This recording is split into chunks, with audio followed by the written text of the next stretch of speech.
विजय वडेट्टीवारांच्या हनी ट्रॅपबाबतच्या आरोपांवर शिंदेंनी बोलणं टाळलं तर विरोधी पक्ष दुभंगलेला काही काम नसल्याने असे आरोप सुरू।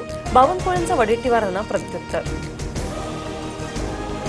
राष्ट्रवादीच्या विलीनीकरणाची वेळ आल्यास भाजपशी चर्चा करावी लागेल, सुनील तटकरे यांचं मोठं विधान। छगन भुजबळांचंही समर्थन।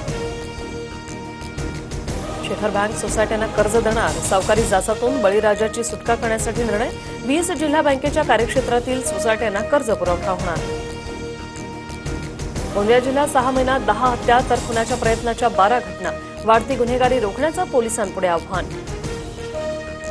मुंबईत मध्य हार्बर पश्चिम रेल्वे मार्गावर आज मेगा ब्लॉक। विविध अभियांत्रिकी आणि देखभालीच्या कामांसाठी ब्लॉक।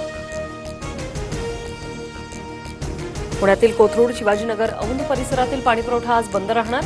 पर्वतीय जलवाहिनीला गळती, नागरिकांना पाणी जपून वापरण्याचं आवाहन। भिवंडी शहराचा पाणीपुरवठा मंगळवारी 24 तासांसाठी राहणार बंद। जलवाहिनी दुरुस्तीच्या कामासाठी पाणीपुरवठा बंद ठेवण्याचा निर्णय। जळगावच्या सराफा बाजारात सोन्याच्या दरात 800 रुपयांची वाढ। सोन्याचे दर जीएसटीसह 1,01,000 आंतरराष्ट्रीय बाजारातील घडामोडींवर परिणाम।